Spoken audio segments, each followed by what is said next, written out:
سلام علیکم دوستان عزیز، روزی همه شما با خیر شادی باشه.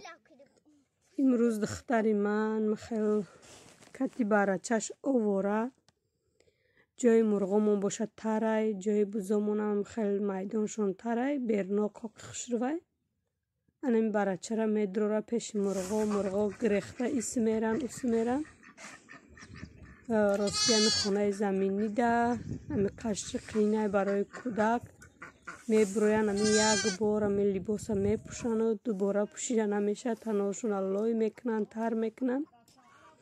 در اینجا باشه ما یک خروزه میکشیم ازی، یا مرغ دیگه همی 3 روز 4 روز شید پاچه شکسته، هیچه بیرون نمیبرویه، همی دونم نمیخوره به فکرم.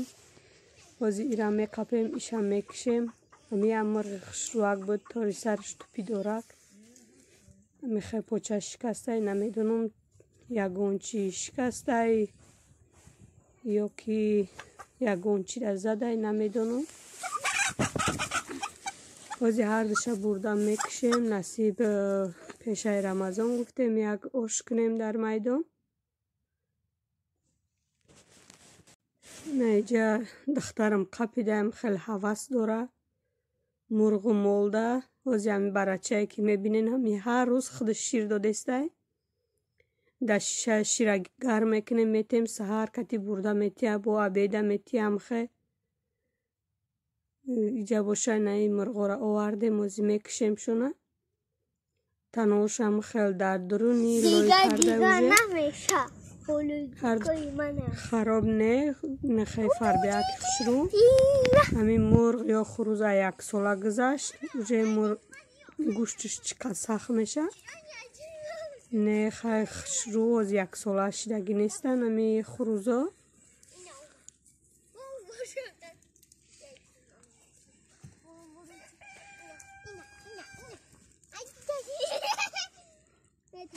تیارگی به ماه شریفی رمضان شکفا را 1 نیمه کردم، پرودکت کمتر خریده بودیم.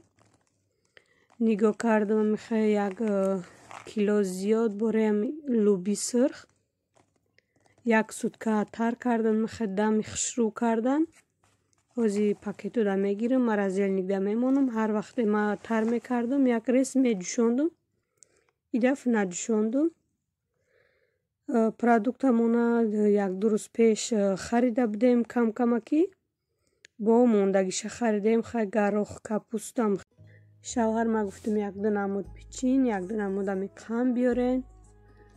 چه خیلی که میدونین ما خیلی همسایه هم نداریم، همسایه نزدیک بودگی 8-10 کیلومتر دوران.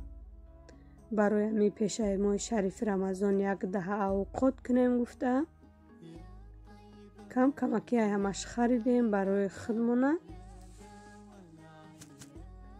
اینه میخواه دوستانی عزیز، راستی کدی یوتیوب 18 داشتم، حوزی میایه پگه میایه، باوری نداشتم که همی کانالی مده بیایه همی کد. اینه که شکر خداوند اومد، حوزی باشه بیکار نمیشم، با کمتر سلامتی من خوب نیست که همی 2 روز 3 روز یه ویدیو پرتم. راستی کد کی اومد دیگه خشی ویدیو کردنم ندارم. در 1 شکف برنج کتی تخمی بازاری 1 پچکه موندگیم، در 1 شکف دیگه مکرونه با تخمی دمشنی، اینجا خلاده نگده نمی ماینیز و مسکه 3 لیتر کفیر گرفته بودیم، در میخواه کسرول انداختم موندم. اینجا شیروی خریدگی ما، راستی خونگی ما که شیر چای و دیگر چی را دوست نمیدارن. مرده که گفتیم که برای برچه را شیروی 28 روبله بیار، 1 لیتر و 700 گرم. مای همی بقلشکو و 90 روبل دا آوردیم. اینجا باشد تخمای همی بزاری را ما میشون قاق میشود، بعد در خلادنی میمونم. 1 نمود تار کردستم، ممکن بسیاری ریپسپ شدونن تار دمیسک پالچکی 2 стакан об андохтам. Бисёре ки ҳастем, я баробар зиёд мекунам. 2 стакан об андохтам, ним қошуқ намак, 200 грамм маска. ана мехоем меҷӯша. 2 стакане ки ҳамин об гирифта будем ба ҳамон стакан ма орд чен карда андохтам. ана мехоем мековем. вақте ҷӯш омад, шумо қошуқи чӯбӣ дошта бошем, ба қошуқи чӯбӣ ковен. удоб наҳай, ма қошуқи чӯбӣ надорам. катями лапоткача мековам. камтар сахт шид, ба қошуқи оҳани катӣ мековам. намехел дӯстони азиз, и торт осонакай. мумкин бисёре донам, барои чӣ ман рецептша мондам. ягон касда дар кор меша, барое ки ман ягон чӣ пазам рецептша нишон натиҳам. ба бисёриҳо мепурсанд ки рецептша нишон медодед ё гап мезадем. барои ҳамин ман хостам ки вая рецептша монам. бачаҳо ҳамин намо торта бисёр нағз мебинанд. кӯдакомам торти кубик кунем гуфта. бисёр ман тайёр мекунам ай торт. чӣ хеле ки гуфтам, шумо агар тайёр кунем, 1 стакан обда 5 дона тухм мерава, 1 стакан орд, камтар намак, 100 грамм маска. майда 2 баробар тайёр кардастам. ҳозир ман 8 дона тухм гирифтам. агар ки камӣ кард, бо 2 таи дига меандозумша. анмихе 1 дона тухма андохта лад мезанем. дар ҷа ними шаб шидагиай дӯстони азиз. ман хамирша нишон надодам шумо дар чӣ хел тайёр кардам. хамиршами 10 дона тухм рафтак. ана мехе пухта гирифтестам. дурунош коки хушрӯ меоя. каки хушрӯ меоя. майдача вай кардама. 1 сатилча сметана рафт дар кремаш.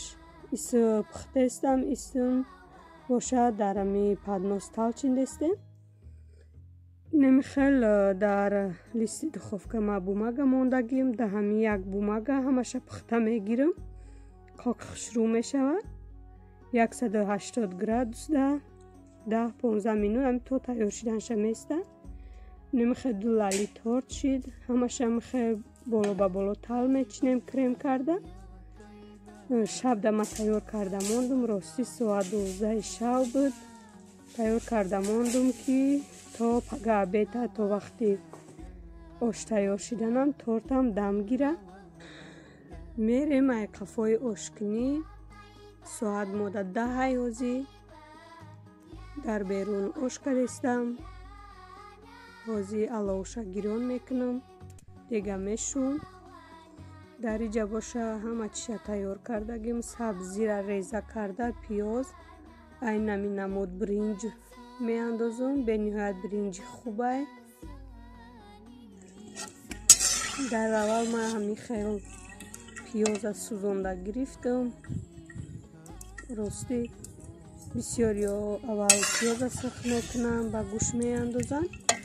мон пеш ҳамин ош кардан ягон агар ман ҳамин пиёза месӯзонам, мегираму баъд гӯшта меандозам. барои чӣ ман ҳамин барвақтара агар авқот кардам, оша андохтам. чӣ хеле ки медонем гӯшти дамашин дертарак мепазад. барои ҳамин гуфтам ки вақтарак кунам. ҳамин 1 саат об ҷӯша гӯштои мурғам хушрӯ пазад. гӯштора сирх кардам дар иҷа. баъд пиёза андохтам. пиёзам қариби сӯхтан омад. баъд сабзира андохтам. сабзиам сурх шид. овша андохтам. мемонем аки алова паст ҷӯшида места то соати 11:30. дӯстони азиз, дар иҷа ма бринҷа андохтам. нахӯд ҷӯшондагӣ буд, тайёр буд. нахӯдакати бринҷа андохтам. ма вабше гӯштора намегирам. амихе таги ошда места. алова мондам. ки овуш қоқ кишид, баъд дам мепартам. и бринҷе ки ман истифода бурдам охир местай. ми камтарак 1 сантиметр бринҷ боло места. тамом. اینم خود دسترخوانه خاک سرونه تیار کردم دوستانی عزیز.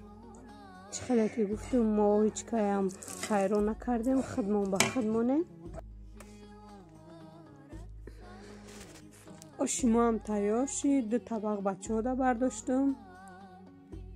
اینایی لالی را مکتی کودکو میشینم. بگهی سالاد کرده بودم، سالاد وینگرت. همش هم خیلی تیار کرده مانده بودم، فقط یک جای نکرده بودم. همه چی داشته، فقط بودرینگ نداشت. یا بانکای بودرینگ شدم. 2 تا 3 تا بودرینگ میده کرده انداختم. کمتر روغن، نمک، پریپراوا. کسی که با ماینز میخوره، به ماینز همی سالاد به نهایت به مزه خوشروه. همی لبلبوی جوشوندگی، کارتوشکا، سبزی، گاروخ، بودرینگی سالیونی.